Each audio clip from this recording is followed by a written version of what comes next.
इस समय प्रेफर बल्ला पता नहीं कैसे पकड़ रहा है। जो प्रेफर्ड पिक्स हैं उन पे चला जाए जो एक्सपर्ट्स लेकर आए हैं।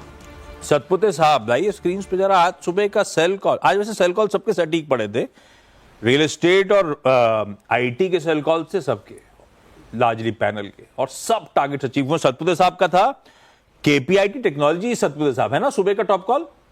हाँ जी, हाँ जी, साहब चार्ट्स डायरेक्ट टारगेट अचीव्ड टकाटक। ये देखिए वो डिप आए थे, अपने टारगेट अचीव हो गए।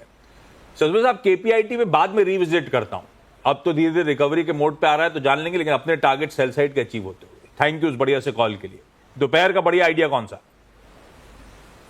देखिए दोपहर का आइडिया भी, and first of all thank you for KPIT. Ashish ji देखिए, मेरी जो नजर है वो है इंडस टावर पे।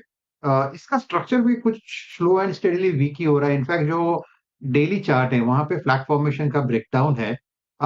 थोड़े वॉल्यूम भी अच्छे आ रहे हैं, ओपन इंटरेस्ट ठीक ठाक है, तो मुझे लगता है यहाँ पे एक सेल ले सकते हैं क्योंकि स्टॉप लॉस जो है वो छोटा बन रहा है। तो देखिए इंडस टावर सेल करे, स्टॉप लॉस रहेगा 332 का, और इसका जो टारगेट है वो रहेगा 316 का। तो करंट लेवल से आप कह सकते हैं कि करीबन करीबन 12 रुपए का फॉल, इसमें 10 से 12 रुपए का फॉल इंडस टावर में दिख रहा है। ठीक है, इंडस टावर सेल साइड की ट्रेड 332 का स्टॉप लॉस लगा कर रखे सातपुते जी की तरफ से ये कॉल आते हुए। मानस जी गुड आफ्टरनून, एक बार फिर से आप बताइए आपने क्या पिक किया आज के सत्र के लिए? गुड आफ्टरनून शेयर जी। तो देखिए मार्केट का ट्रेंड नेगेटिव है, लेकिन एक ऐसा स्टॉक है जिसको इग्नोर नहीं किया जा सकता है, और वो है बर्जर पेंट। बर्जर पेंट में अगर आप देखें तो 440 से stock higher top higher bottom बना रहा था। आज वीक मार्केट में भी हमें एक fresh breakout 100 day moving average के ऊपर देखने को मिला है। तो बर्जर पेंट में खरीदारी करने की राय रहेगी। इसमें आपको स्टॉप लॉस 494 का लगाना है, लेकिन टारगेट आपको 514 रुपए 514 तक के भी देखने को मिल सकते हैं। तो बर्जर पेंट में खरीदारी करने की राय रहेगी। अगर चाहे तो इसमें मार्च मंथ का, नेक्स्ट मंथ का 500 वाला कॉल ऑप्शन 16 रुपए पे ट्रेड हो रहा है, वहां पर 12 रुपए के स्टॉप लॉस से 24 रुपए के टारगेट के लिए भी खरीदारी की जा सकती है। डिस्क्लोजर है कि इस पे हमने अपने क्लाइंट्स को भी रिकमेंडेशन दिया हुआ है।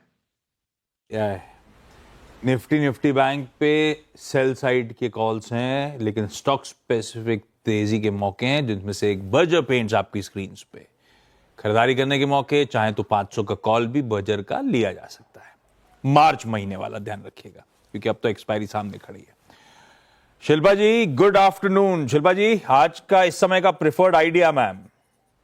जी गुड आफ्टरनून एवरीवन। मेरा भी trade on the by side रहेगा हीरो मोटर पे। हीरो मोटर बहुत स्ट्रॉन्ग वॉल्यूम के साथ एक अपसाइड मूव दे रहा है, तो मुझे लगता है कि यहाँ पे 3840 के स्टॉप लॉस से फ्यूचर्स में आप लॉन्ग जा सकते हैं। यहाँ पे टारगेट सब 3920 से 3940 आ सकता है। किसी को ऑप्शंस के थ्रू ट्रेड लेना है क्योंकि एक दो दिन का ही मूव एक्सपेक्टेड है, तो आप करंट मंथ का 3900 का कॉल ऑप्शन जो 24 रुपए के अराउंड ट्रेड कर रहा है, आप इसमें भी पार्टिसिपेट कर सकते हैं।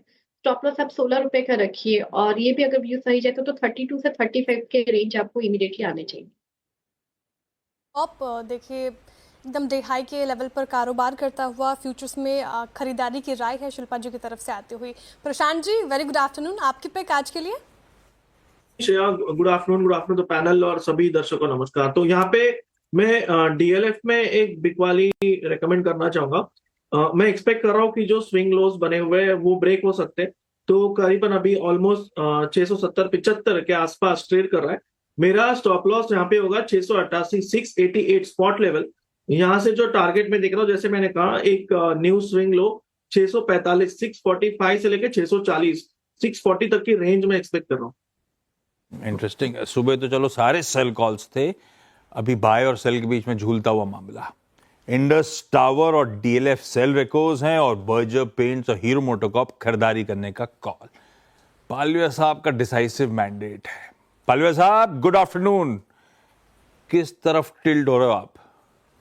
Good afternoon Ashish ji, good afternoon everyone. So short side का ट्रेड है और एलटीआई माइंट्री पे शॉर्ट करने की सलाह रहेगी। एक बड़ा ब्रेकडाउन आज देखने को मिला है और पूरा आईटी पैक ही आज एक अंडर प्रेशर है। जिस तरीके से शॉर्ट बिल्टअप एलटीआई माइंट्री में बने हैं, हमें लगता है ये सेलिंग फर्दर एक्सटेंड होते हुए दिख सकती है। डाउन साइड के टारगेट 5000 4980 की तरफ आते हुए दिख सकते हैं, तो शॉर्ट करने की सलाह है। स्टॉप लॉस होना चाहिए करीब 5090 के आसपास। टीआई माइंट्री शॉर्ट की सलाह। देखिए आईटी पैक ही पूरा गिरकर कारोबार कर रहा है, तो फिलहाल ये पिक पालवे जी की तरफ से आते हुई अब चलते शरद जी के पास। शरद जी वेरी गुड आफ्टरनून। देखिए हफ्ते का पहला कारोबारी दिन है, बाजार में गिरावट हावी होती हुई, लेकिन कोई ऐसा स्टॉक जो अभी आपको पसंद आ रहा हो इस मूड माहौल में? जी मुझे लगता है इंडसइंड बैंक एक बढ़िया बेट होनी चाहिए। कंपनी एमएसएमई और माइक्रो फाइनेंस की बुक की वजह से थोड़ा सा स्ट्रेस था बुक्स में, लेकिन इस क्वार्टर के नतीजों के बाद ग्रेजुअली अब ये समझ में आ रहा है कि शायद एमएसएमई और माइक्रो फाइनेंस की जो स्ट्रेस थी वो बॉटम आउट हो गई है, रादर पीक आउट हो गई है। अब यहाँ से वो कम होनी चाहिए, तो उसका फायदा इंडसइंड को भी मिलना चाहिए। वैल्यूएशंस काफी कंफर्टेबल है, जाना माना बैंक है, रिटेल बुक को लगातार उन्होंने बढ़ाया है। तो आने वाले समय में जैसे जैसे एमएसएमई और माइक्रो फाइनेंस की स्ट्रेस कम होती है, मुझे लगता है ये एक बहुत स्ट्रॉन्ग री रेटिंग कैंडिडेट होना चाहिए।